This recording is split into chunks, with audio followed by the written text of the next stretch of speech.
처음 오셨는데요. 우리 박수로 환영해 주시길 바랍니다. 감사합니다. 네. 요즘 세상이 참 지진이다, 전쟁이다, 많은 그런 참 혼란이 있습니다. 그런 가운데 우리가 참 어떤 신앙으로 서야 하는지를 다시 한번 생각할 수 있는 기회가 될 것 같습니다. 이 요한계시록을 함께 이렇게 나눌 때마다 조심스러운 것이 하나 있습니다. 그것이 뭐냐 하면, 이 요한계시록에는요, 많은 재앙과 또한 혼란한 시대를 말씀하고 있고, 또한 여러 가지 상징적인 언어, 숫자들 하기 때문에 사실 신학자들이나 목회자들마다 흐르는 그 줄거리 맥은 같지만 그러나 문자 하나하나를 해석하는데 조그마한 차이를 보이기 때문입니다. 그래서 요한계시록을 강의하기를 꺼려하는 교회도 있고, 종교개혁가 마틴 루터도 그런 얘기를 했거든요. 요한계시록은 되도록 보지 마라. 왜냐하면 잘못 풀이할까 봐. 그런데 하나님이 요한계시록을 주신 것은 우리에게 읽으라고 주신 것입니다. 경성하고 깨어있으라고 주신 것입니다. 이 시대를 읽고 앞으로의 미래를 밝게 하려고 주신 것입니다. 그러므로 우리는 요한계시록을 봐야 하는 것입니다. 요즘같이 말세의 징조가 나타나는 때는 없었습니다. 물고기들이 때려 죽고 온난화로 빙하가 녹아내리고 있고 지진과 전쟁, 인간의 타락이 그것입니다. 이 시간 요한계시록을 다시 보면서 말세에 나타날 징조가 지금 나타나고 있음을 알 수가 있습니다. 성도 여러분, 요한계시록은 미래의 이야기를 적은 것이 아닙니다. 지금 나타나고 있는 사건들을 말씀하고 있습니다. 지난번에 우리가 살펴본 것이 이것이죠. 2장에서 3장까지에는 7교회에 대한 주님의 말씀이 나오고 있습니다. 마지막 때에 그 대표적인 7교회를 예를 들면서 너희들은 깨어있으라는 거죠. 안약을 사서 바르라는 것이죠. 자, 그리고 4장에 보면 하나님의 보좌의 모습이 나오죠. 하나님의 보좌는 모든 세계의 컨트롤 타워가 된다는 것을 우리에게 말씀해 주었습니다. 이 세상의 어떤 정치가나 왕들이나 임금들이 세상을 주관하는 것이 아니라 하나님 보좌에 계신 하나님께서 세상을 움직여 나가신다는 것을 보여주고 있습니다. 5장에서는 어린 양 예수 그리스도에 대해서 말씀하죠. 미래에 대한 하나님의 말씀인 두루마리를 아무도 펼 수 없지만 오로지 어린 양 예수 그리스도만이 펴실 수 있다는 것을 보여주고 있습니다. 자, 6장에서는 어린 양 예수 그리스도께서 7인을 떼기 시작하시는데요. 이게 이제 마지막 했을 때가 작년 10월 16일 주일이었어요. 엊그제 같은데 벌써 작년 10월 16일 주일날 했던 것이죠. 그때 우리가 무엇을 보았습니까? 네 생물인 천사들이 그리스도의 말씀을 전하고 있습니다. 첫째인, 둘째인, 셋째인, 넷째인, 다섯째인을 펼치셨는데 지금도 앞으로도 일어날 재앙의 사건들을 말하고 있습니다. 이 내용들 속에서 적그리스도와 붉은 말과 즉 살육하는 장면이 나왔었죠. 검은 말은 황폐함과 기근을 말하고 있었습니다. 청황색 말은 전염병을 이야기한다고 말씀드렸습니다. 그런데 다섯째 인에서는 믿는 자들의 절규가 나옵니다. 하나님을 믿는 자들에게 눈을 돌리고 계심을 우리가 보았습니다. 그 극심한 재난 속에서도 하나님은 여전히 믿는 자들을 돌보시며 보호하고 계신다는 것이 계시록의 말씀입니다. 하나님께서 믿음 생활을 충실히 하다가 억울하게 죽은 사람들의 핏값을 갚아주신다는 말씀입니다. 분명히 믿는 자들에게 보상을 해주시고 구원하시며 악한 자들에게는 심판이 있음을 말씀하시는 것이 바로 이 요한계시록인 것입니다. 그러니까 요한이 이것을 적을 때의 그때나 그 이후부터 여태까지의 역사적인 진행들이다 앞으로의 역사의 진행을 볼 때 그러한 예언들이 진행되어 오고 또한 되어 갈 거예요. 그러니까 이 요한계시록의 예언은 현재 진행형인 것이죠. 요한계시록은 재앙과 심판과 더불어 신앙인에 대한 영생복락을 말씀하고 있습니다. 본문도 역시 그 교차점이 나오고 있죠. 세상에 대한 심판과 신앙인에 대한 구원의 말씀입니다. 본문 12절에 보면 내가 보니 여섯째 인을 떼실 때에 큰 지진이 나며 해가 검은 털로 짠 상복같이 검어지고 달은 온통 피같이 되며, 이것은 이 땅과 우주의 대변동을 예고하고 있는 것입니다. 여기 보면 큰 지진이 나며, 인류 역사상 지진이 안 난 적이 있습니까? 여기저기서 지진이 났습니다. 화산 폭발이 있었습니다. 전쟁이 있었습니다. 근데 지진이 나도 말이죠, 점점 심해진다는 거예요. 강도가 점점 높아진다는 것이죠. 이 지진이 뭡니까?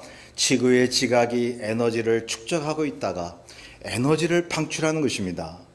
그 에너지 방출이 암석의 약한 지점이나 흠집을 깨면서 지진의 형태로 분출이 되는 것입니다. 지구의 여러 곳에서 나타나고 있지 않습니까? 여러분, 며칠 전에 터키에 7.8의 강도 높은 지진이 일어났습니다. 지금도 뉴스에 나오고 있지 않습니까? 현재 사망자 수가 말이죠, 2만 명이 넘습니다. 그리고 매몰되어 있는 사람들이 20만 명이 넘는다고 보고 있습니다. 사진을 보니 참으로 비참했습니다. 무너진 건물은 둘째치고 수많은 사람들이 죽었습니다. 지금도 계속 그 잔해 속에서 사람들이 구출되고 있습니다. 특히 저는 아이들이 구출될 때마다 참으로 마음이 아팠습니다. 그것도 탯줄을 아직 자르지 않은 갓난아기도. 또 사진을 보았는데 한 아버지가 무너진 건물 속에서 죽은 딸의 손을 계속 잡고 있는 사진이었습니다. 보셨죠? 저는 속으로 울었어요. 그리고 하나님 앞에 컴플레인 했어요. 하나님, 사람들이 언제까지 이런 고통을 받아야 합니까? 도대체 어린아이들이 무슨 죄가 있다고. 우리 그런 생각을 할 수가 있죠. 전쟁 때문에, 지진 때문에, 각종 재난 때문에 죄 없는 사람들, 어린아이들이 고통당하는 것을 보면 말이죠. 죄와 전쟁으로, 지진으로 참으로 인간 사회는 왜 재난이 끊이지 않는 것입니까? 그리고 마음속에 다시 한번 생각을 했습니다. 그만큼 인간의 죄에 대한 하나님의 진노가 얼마나 큰 것인가를. 우리는 어린아이니까 너무 측은하게 생각이 되잖아요. 그런데 하나님께서도 어린아이를 더 좋아하셨죠. 우리 예수님께서. 그런데 말이죠, 하나님의 눈에는, 여러분, 터키가 이슬람권 아닙니까? 우상 숭배하고 거짓 신을 믿는 지역입니다. 그 이슬람교를 받아 우상 숭배할 후계자들까지 하나님께서 진노하신다는 생각을 한다면 저는 하나님 앞에 할 말이 없어지는 것입니다. 그런데 어린아이들을 구출하면 좋겠어요. 다. 그것이 하나님의 뜻이겠죠. 하나님의 진노를 우리는 보고 있나요? 성경은 주님 오실 날을 예고하면서 심판의 재앙이 있다고 말씀하고 있습니다. 또 보세요. 해가 검은 털로 짠 상복같이 검어지고 달은 온통 피같이 되며, 우주적 대재앙을 말씀하고 있는 것입니다. 앞으로 자연의 질서가 대혼란에 빠질 것입니다. 이것은 단도직입적으로 주님 재림하실 때의 징조를 말하고 있는 것입니다. 이 땅과 우주의 현상을 말하고 있는 것입니다. 주님 오실 때에 우주와 이 땅이 크게 흔들릴 것이요, 태양이 빛을 잃을 것이며 달이 그 기능을 상실한다고 주께서 말씀하셨습니다. 이사야서 13장 10절에 보면 하늘의 별들과 별무리가 그 빛을 내지 아니하며 해가 돋아도 어두우며 달이 그 빛을 비추지 아니할 것이로다라고 말씀하고 있고, 마태복음 24장 29절에서 31절에 주님이 말씀합니다. 그날 환난 후에 즉시 해가 어두워지며 달이 빛을 내지 아니하며 별들이 하늘에서 떨어지며 하늘의 권능들이 흔들리리라. 그때의 인재의 징조가 하늘에서 보이겠고 그때의 땅의 모든 족속들이 통곡하며 그들이 인자가 구름을 타고 능력과 큰 영광으로 오는 것을 보려라. 그가 큰 나팔 소리와 함께 천사들을 이제 모으리니 그들이 그의 택하신 자들을 하늘 이 끝에서부터 저 끝까지 사방에서 모으리라고 말씀합니다. 재앙의 철정이 올 때는 주님이 오시는 그때라는 것입니다. 그리고 믿는 자들을 구원하시는 것입니다. 그 후에는 본격적인 대환란이 시작되는 것입니다. 여러분, 환란은 이미 시작됐어요. 환란은 이미 시작됐다고요. 예수님이 이 시대부터 예수 믿는 사람들 박해받고, 그걸 보여주시잖아요. 로마 황제에 의해서 크리스찬들 전부 순교하게 만들고, 그 뒤에도 말이죠, 크리스찬들이 많이 박해받고 순교하지 않았습니까? 지금도 기독교를 박해하는 나라들이 있습니다. 예수 그리스도를 믿고 사는 것이 얼마나 어려운 세상이 되었습니까? 그 환란이 계속 연장선상에 있는데 본격적인 대환란은 아직 시작이 안 됐다는 거예요. 적그리스도가 통치하는 세상이 대환란 시기인 것입니다. 마태복음 24장 15절에 그러므로 너희가 선지자 다니엘이 말한 바 멸망에 가증한 것이 거룩한 곳에 선 것을 보거든. 여러분, 그렇게 주님께서 말씀하시고 그 전에 주님이 우리를 데리러 오신다고 약속하셨습니다. 마태복음 24장 22절에 그러나 택하신 자들을 위하여 그 날들을 감하시리라. 환란, 지금의 환란은 크리스찬들도 겪고 있는 거예요. 여러분, 지금 터키에 우리 기독교회들이 있었어요. 그 건물들이 무너지고 막 그러잖아요. 환란 속에서도, 지금의 환란 속에서 믿는 자들도 고난을 당한다고요. 그런데 적그리스도 통치 시대의 대환란 때는 주님께서 그 전에 우리를 데리러 오신다고 말씀하고 있는 것입니다. 지금 우리가 사는 이 시대가 그때를 향하여 달려가고 있는 것입니다. 본문 13절에 보면 하늘의 별들이 무화과 나무가 태풍에 흔들려 설익은 열매가 떨어지는 것 같이 땅에 떨어지며 하늘은 두루마리가 말리는 것 같이 떠나가고 각 산과 섬이 제자리에 옮겨짐에, 이것도 우주적 대혼란을 말하고 있는 것입니다. 천재지변을 통틀어 말하고 있는 것입니다. 많은 목사님들이나 주석가들이 이것이 구체적으로 어떻게 이루어지는지는 말하고 있지 못합니다. 그런데 중요한 것은 하나님께서 천지를 창조하시고 모든 자연을 질서 있게 운행을 하시고 계신데 인간의 죄로 말미암아 자연과 모든 만물이 파괴되고 있는 것입니다. 거기다 하나님이 심판의 징조로 이 우주 모든 세계를 흔들고 계시는 거예요. 그러니 우주의 변화가 뭘로 나타나느냐? 바로 기후변화로 나타나는 거죠. 자, 주님이 오시면서 자연의 대혼란이 일어나는데 우리 믿는 사람들은 주님께 들림받아 올라가지만 택함을 받지 못하고 이 땅에 남아있는 사람들은 어떻게 되겠습니까? 엄청난 공포에 휩싸이게 되는 것입니다. 왜요? 땅과 하늘이 요동을 치기 때문에요. 우리가 신앙의 눈으로 요한계시록과 주님께서 말씀하신 것, 또 그 배경으로 구약성경의 종말론적인 메시지를 보면요, 이 세상의 모든 역사에 소망이 없습니다. 여러분, 인류 역사 이래로 정말 살기 좋은 때가 있었습니까? 부분적으로 어느 지역에서는 평화스러운 시대가 있었죠. 근데 전체적으로 보면 삶은 허무인 것입니다. 삶은 고난인 것입니다. 인생 모두가 다 세상을 살다 보면 역경과 시련이 있다고 주께서 말씀합니다. 자, 주님께서 오시는데 15절에서 17절을 보세요. 땅의 임금들과 왕족들과 장군들과 부자들과 강한 자들과 모든 종과 자유인이 굴과 산들의 바위 틈에 숨어 산들과 바위에게 말하되 우리 위에 떨어져 보좌에 앉으신 이의 얼굴에서와 그 어린 양의 진노에서 우리를 가리라. 그들의 진노의 큰 날이 이르렀으니 누가 능히 서리요 하더라. 주님을 거부하고 온갖 탐욕 속에 살았던 권세자들, 부유층들, 그리고 신분에 상관없이 복음을 마다한 사람들 모두가 다 그때에는 예수 그리스도가 만왕의 왕임을 알게 될 것입니다. 그러나 때는 늦었습니다. 오로지 그들은 피하는 것만이 상책이라고 생각하고 몸을 숨기려고 할 것입니다. 진노의 큰 날이라고 했습니다. 그들에게는 자연의 재앙보다도 주님께 버림받았다는 것이 더 큰 재앙이 될 것입니다.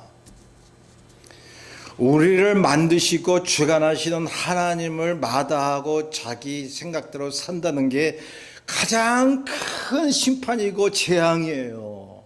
이것보다 큰 재앙이 어디 있습니까?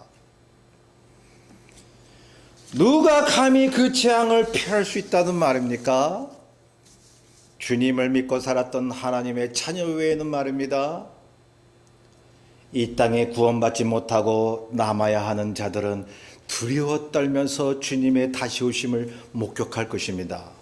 누구나 본다고 말하고 있습니다. 계시록 1장 7절에 우리는 이미 보았습니다. 볼지어다 그가 구름을 타고 오시리라. 각 사람의 눈이 그를 보겠고 그를 찌른 자도 볼 것이요 땅에 있는 모든 족속이 그로 말미암아 애곡하리니 그러하리라. 그들의 애곡과 통곡은 영원할 것입니다. 믿는 자들의 기쁨과 즐거움이 영원할 것이요 그들의 애곡과 통곡도 영원할 것입니다. 예수 안 믿은 것을 땅을 치고 심히 슬퍼할 것입니다. 왜냐하면 적그리스도 시대에 이 땅에 살다가 영원한 형벌로 들어가는 것을 알기 때문에. 7장 1절입니다. 7장부터는 일곱째 인을 떼시는 것을 잠시 중지하고 성도들을 위로하는 말씀이 나오고 있습니다. 제가 이 재앙과 구원이 항상 교차된다고 그랬죠. 이후에 내가 네 천사가 땅 네 모퉁이에 선 것을 보니 땅 사방의 바람을 붙잡아 바람으로 하여금 땅에나 바다에나 각종 나무에 불지 못하게 하더라. 이 말씀은 주님 오시기 전에 인치심을 받은 성도들을 대재난 가운데서 보호하신다는 주님의 약속입니다. 이 네 천사는 계시록 4장 7절부터 나오는 네 생물입니다. 거기에 뭘 우리는 보았습니까? 사자와 송아지와 사람과 독수리의 모습을 한 천사들인 것입니다.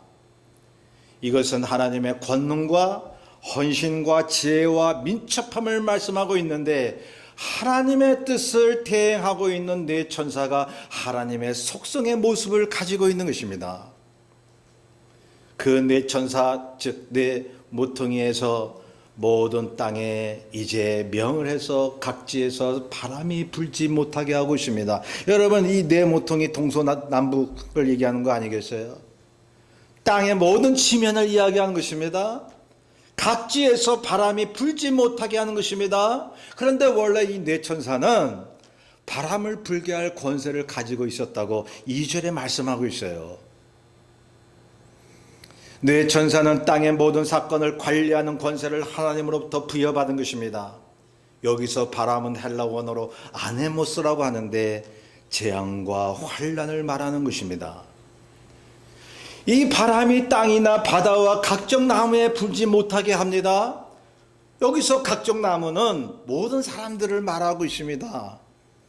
2절에 보면 다른 천사가 나와서 이 네 천사들에게 바람이 불지 않도록 명하고 있습니다. 너희들이 그런 바람을 불게 할 권세를 가지고 있지만 하나님이 다시 명하셔서 자 지금 바람 불지 못하게 해라 하는 것이죠. 지금 이 순간 너는 누구에게 바람 불지 못하도록 하라고 하나님이 말씀하시는 겁니다. 그렇게도 하나님의 진노가 이 땅에 재앙으로 나타나는데 하나님이 택하신 성도들이 구원받기까지 영생을 주시기로 작정된 자들이 주님께로 돌아올 때까지는 세상의 마지막 재앙들을 지연시키시는 것을 말씀하고 있지 않습니까? 이미 믿는 자들도 보호하신다는 말씀입니다. 그것을 7장 2절에서 3절에 말씀하고 있습니다. 한번 보겠습니다. 또 봄에 다른 천사가 살아계신 하나님의 인을 가지고 해 돋는 데서부터 올라와서 땅과 바다를 해롭게 할 권세를 받은 네 천사를 향하여 큰 소리로 외쳐 이르되 우리가 우리 하나님의 종들의 이마에 인치기까지는 땅이나 바다나 나무들을 해하지 말라 하더라. 극심한 재난과 하나님의 진노 속에서도 성도들을 보호하신다는 것입니다. 그 성도들의 숫자가 4절에 나오고 있는데 내가 인침을 받은 자들의 수를 들으니 이스라엘 자손의 각 지파 중에서 인침을 받은 자들이 14만 4천이니 여러분 14만 4천 명이 왜 그 숫자가 나왔습니까? 본문 다음 구절에 보면 오늘 같이 읽은 본문 바로 뒤에 나와요. 이스라엘의 12지파 이름이 나옵니다. 그 한 지파에 1만 2천 명이라고 나오고 있습니다. 열들과 1만 2천 명은 완전수를 말하고 있는 것입니다. 예수님도 제자들을 12명을 뽑으셨습니다. 이것은 이스라엘 백성이 12지파라고 하는 것에서 근거한 것입니다. 그래서 한 지파에 1만 2천 명은 완전함을 이야기하는 것입니다. 하나님께서 택하신 백성의 완전한 수 12 숫자의 배수인 것입니다. 이것은 영적이며 상징적인 숫자인 것입니다. 요한계시록 21장 16절에 보면 요한이 거룩한 성의 크기를 말하고 있는데요. 그 성은 네모가 반듯하여 길이와 너비가 같은지라 그 갈대자로 그 성을 측량하니 12,000 스타디온이요 길이와 너비와 높이가 같더라라고 말씀하고 있으니 여러분 한 스타디온이 약 192m예요. 근데 이 요한계시록은 스타디온으로 얘기하는 것이거든요.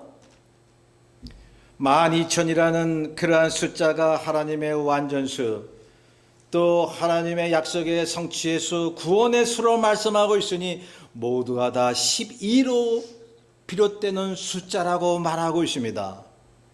그래서 이스라엘 12지파에다가 한 지파에 12,000명씩 따지니 그것이 14만 4천 명이 된 것입니다. 이것이 그리스도의 은혜로 구원받은 성도의 수를 말하는 것입니다. 실제적인 숫자가 아니에요. 제가 서두에 말씀드렸죠.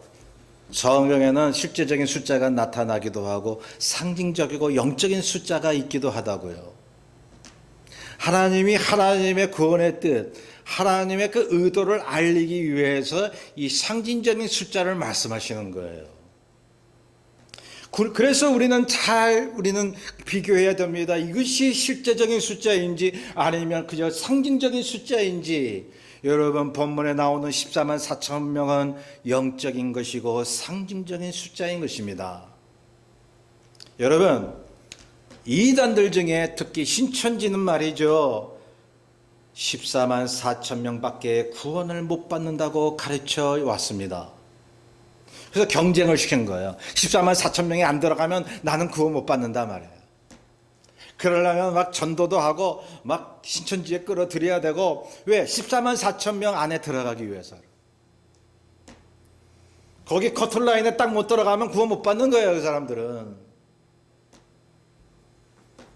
신천지가 처음에는 24만 명이라고 했다가 요즘은 교인 수가 14만 4천 명이 되었다고 말하면서 교인의 이탈을 막고 있습니다.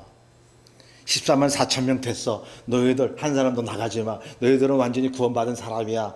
이탈을 못하게. 얼마나 우스운 얘기입니까? 여러분 하나님이 14만 4천 명을 커튼라인으로 정해서 그 외에는 구원을 얻지 못한다고 말씀하시는 겁니까? 하나님은 그런 분이 아닌 것입니다.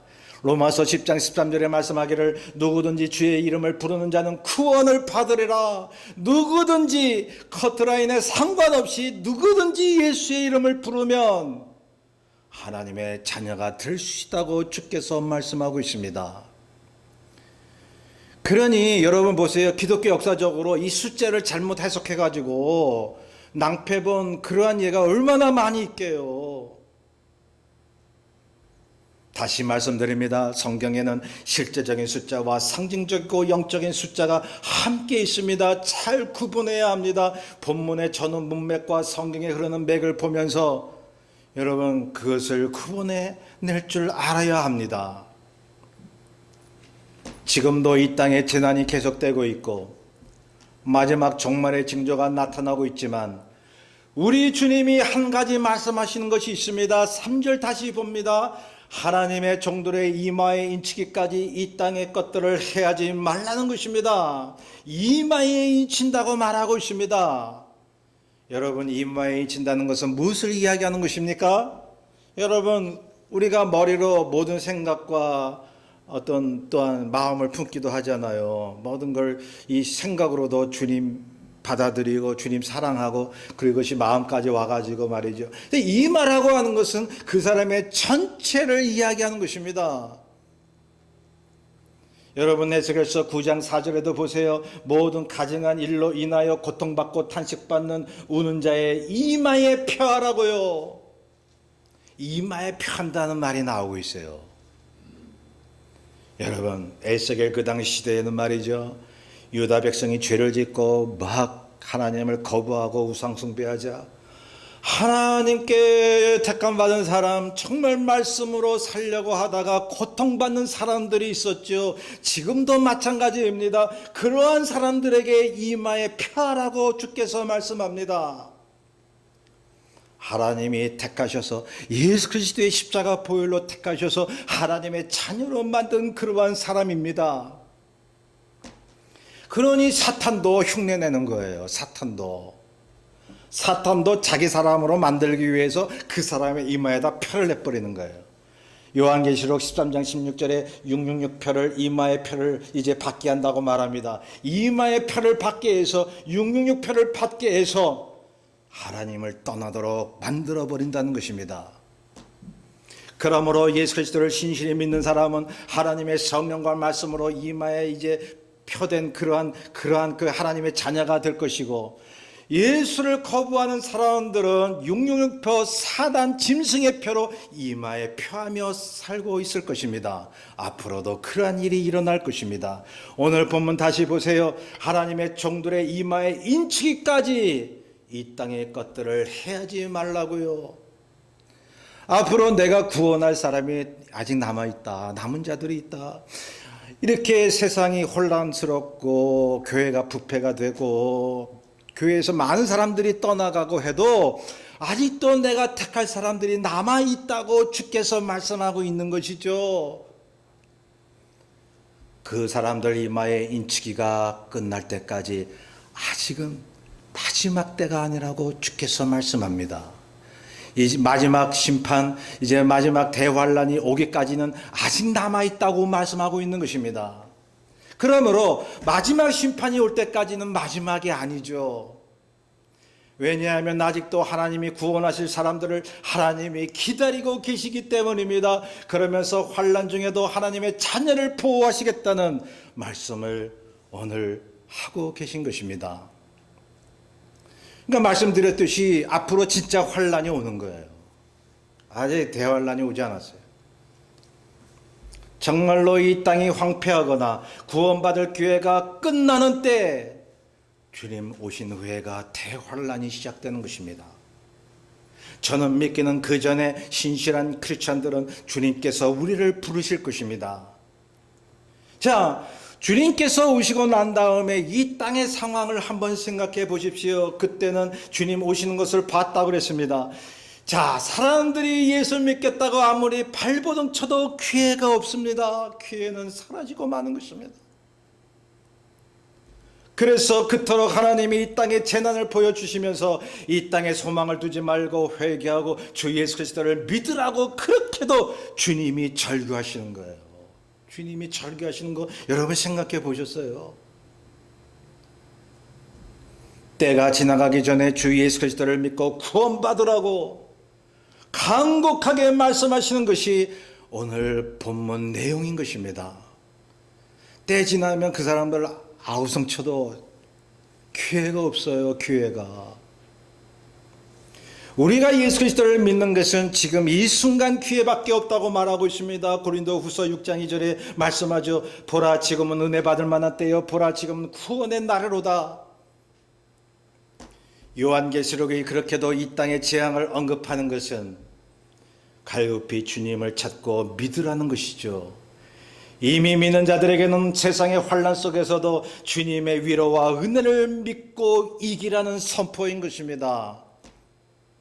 성도 여러분, 주님이 곧 오십니다. 여러분, 주님께서 실제적으로 곧 오시지 않더라도 우리의 육신의 생명 얼마 남지 않았습니다. 주님 뵐 날이 얼마 남지 않았다는 것입니다. 어느 경우이든. 마지막 요한계시록 마지막 대목인 22장 22절 21절에 이렇게 쓰여 있습니다. 내가 진실로 속히 오리라 하시거늘 아멘. 주 예수여 오시옵소서. 주 예수의 은혜가 모든 자들에게 있을지어다. 아멘. 이 혼탁한 세상 속에서도 주님의 다시 오심을 항상 사모하는 그런 주의 자녀가 되시기를 간절히 축원합니다. 우리 뜻을 잘 생각하면서 179장 우리 함께 찬송합니다.